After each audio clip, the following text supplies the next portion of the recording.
What you're about to hear isn't just a courtroom drama. It's a story about love, betrayal, and the kind of mistakes that can shape a child's entire life. It all started with a young couple who fell for each other way too fast. In just a few weeks, they went from co-workers to lovers, from late-night talks to signing a birth certificate for a baby they weren't even sure belonged to them. His name was Cydric Bosley, a quiet 20-something just trying to do right. Her name was Pearl Jackson, a young woman carrying a secret she could barely keep straight herself. And the baby Maverick, a 3-month-old boy, caught in a storm of grown-up confusion. When this case hit Paternity Court, it wasn't just about DNA. It was about heartbreak, trust, and a young man's fight to find the truth about the child he already called son. See, Pearl admitted to cheating not once, but with multiple men, all from the same workplace. And Cydric's mom, Cydric Bosley, wasn't about to let her boy's name stay on a birth certificate if that baby wasn't his. Inside that courtroom, the air was thick. You could feel the tension. Every word, every glance, every tear told a story about what happens when love turns reckless. But beneath the chaos was something deeper. A mother trying to protect her son, and a young woman still haunted by her own father's rejection. And the question everyone wanted answered,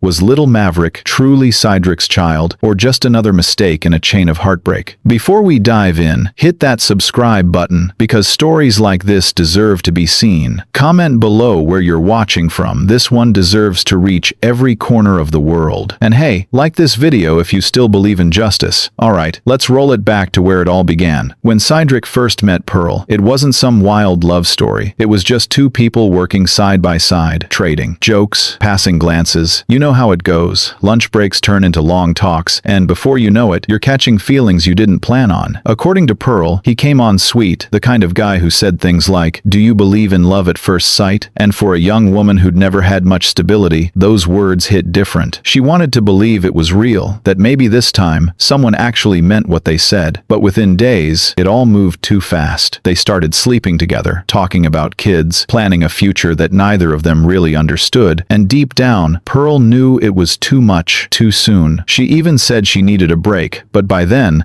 the line between love and lust had already blurred. Then came the mistake. Pearl admitted she cheated, said she was confused, said things were moving too fast, but when Judge Lake asked her point blank what happened, the courtroom went silent. Pearl lowered her voice and said, "I gave oral sex to another man." The audience gasped. You could almost feel the judgment in the room, and sitting right beside her, Cydric's mom's face said it all. This wasn't just some messy breakup, this was humiliation in front of the entire world. See, what made it worse was that all these men, Cydric, the guy she cheated with, and even another one she mentioned later, they all worked together. Same job, same building, same gossip circle, and suddenly, everyone's business was out there for the world to see. Cydric admitted he saw it coming. He said he was sitting at home one night when one of Pearl's exes just showed up at her place. She told him she needed to talk to the guy, but Cydric wasn't buying it. He said he watched from the window just waiting, hoping it was innocent. But man, he knew it wasn't. You could hear it in his voice when he told the story. He said, "I was fine with it, Your Honor, but I wasn't, because you don't sit by the window watching someone you trust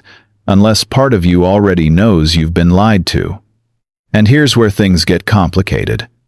Pearl says the cheating happened before she and Cydric were official. Cydric's mom says it doesn't matter, because by the time Pearl found out she was pregnant, Cydric had barely even known her for a month. A month? When Kenyatta heard that news, she said something that hit everyone hard. She looked at her son and said, "That's not your baby." And she meant it. But Pearl insisted it was. Said Cydric was excited, said he wanted to step up. Except, he remembers it differently. He wasn't excited. He was confused.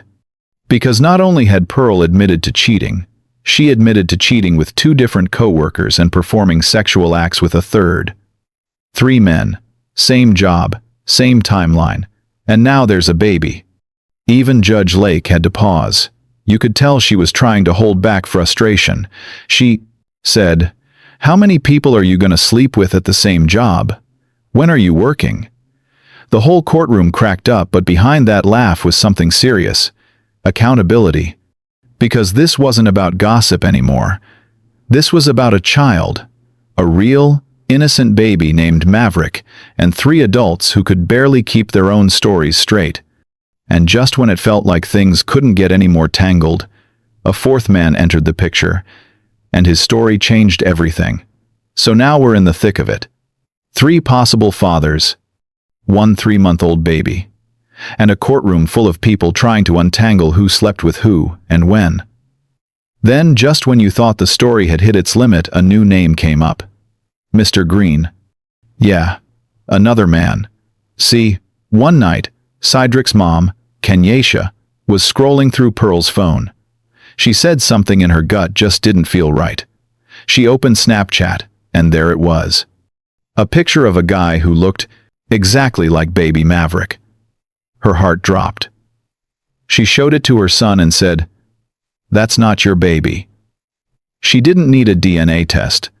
The resemblance alone had her convinced. And honestly, everyone watching at home probably thought the same thing. Pearl's messages with that man were shown to the court flirty, explicit, impossible to defend. Judge Lake read them out loud. "I need some..." You can fill in the blank. The replies were just as clear. That's when Kenyatia looked right at the judge and said, "Your Honor, this is the man I believe is the father." So Judge Lake called him in, and in walked Mr. Green, calm, serious, not even pretending to play along with the drama. The audience went dead silent. When the judge asked if he thought he could be the father, he shook his head. "No, Your Honor. I just came here to prove that I'm not." Pearl, sitting across from him, couldn't even make eye contact. And Cydric? Man, you could see the anger and confusion all over his face. It was like watching a man trying to hold it together while his entire world came crashing down in public. But for all the chaos, there was one person who hadn't said much. Maverick, just 3 months old, completely innocent. And that's what kept this courtroom grounded. Judge Lake knew it too. She said, "This is about a child, not about who's sleeping with who." Then she turned to Pearl and gave her a kind of tough love that hit deep. She said, "There's no reason a beautiful young woman like you should be running around laying with this many men. That's not how you find love, that's how you repeat pain." And that's when the truth started spilling out. Because when the judge asked if Pearl grew up with her father, she broke. Tears rolled down her face. She said, "No, he denied me too." Her voice cracked, and for the first time that day, the room went still. No laughter, no judgment, just empathy. Pearl said she didn't want her baby to grow up like she did without a dad, without love. And right there, you could feel it. This wasn't just a scandal. It was a cycle. A young woman looking for love in all the wrong places because she never had it growing up. A young man trying to do the right thing but drowning in confusion. And a mother, sitting in that courtroom, trying to stop her son from becoming another broken parent. By the time the DNA results were ready, everyone in that courtroom had been through emotional hell. Cydric sat still, hands clasped tight. Pearl was shaking. Even Judge Lake seemed to take a deep breath before reading the results. The envelope came out. The room went silent. And then, she said the words no one expected. "In the case of Bosley versus Jackson, it has been determined by this court, the biological father is Mr. Bosley." The crowd erupted. Applause. Tears. Relief. Cydric leaned back, exhaled, and said quietly, "That's all I wanted. I just wanted him to be my son." After months of doubt, betrayal, and public humiliation, the truth finally came out. Maverick was his. But for Judge Lake, that wasn't the end. She looked at Pearl not with anger, but with compassion and said, "If you keep using love to fill that hole inside, you'll end up right back here again. Don't seek comfort under the covers. Seek healing." And for the first time that day, Pearl looked up and nodded. Maybe, just maybe, she understood. When the verdict came in, something changed in that room. It wasn't just relief, it was release.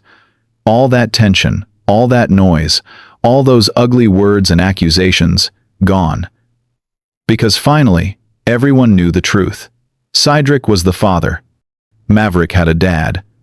And for the first time in this whole messy story, there was peace. You could see it on Cydric's face, that moment when a man realizes the child he's been doubting is actually his own blood.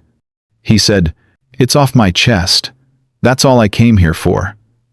And you could tell he meant it. It wasn't about pride or ego anymore, it was about connection. But for Pearl, the moment hit different. Yeah, the truth was out, but the cost was high. She'd been dragged through public judgment, forced to face her own trauma in front of cameras and strangers. Yet somehow, that humiliation turned into something else, a wake-up call. Judge Lake didn't let her off easy. She told her, "You're worth more than what you've been giving away. And if you want to break the cycle, if you want Maverick to grow up better than you did, it starts with you." And man, you could hear a pin drop. Because that wasn't just advice for Pearl, it was for everyone watching. Every single person who's ever chased love in the wrong place, who's ever thought being wanted meant being valued. Cydric's mom, Kenyatia, stepped up too. Even after all the pain and doubt, she said, she'd still extend the olive branch to Pearl, because at the end of the day, there was a baby involved, and that's what mattered. That right there, that's real strength. Not holding grudges, not throwing stones, just saying, "Let's do better for the kid." And that's something Judge Lake kept coming back to. She said, "You can't heal your past by repeating it." Those words, simple but heavy, stuck with everyone in that courtroom. Because this story wasn't about scandal.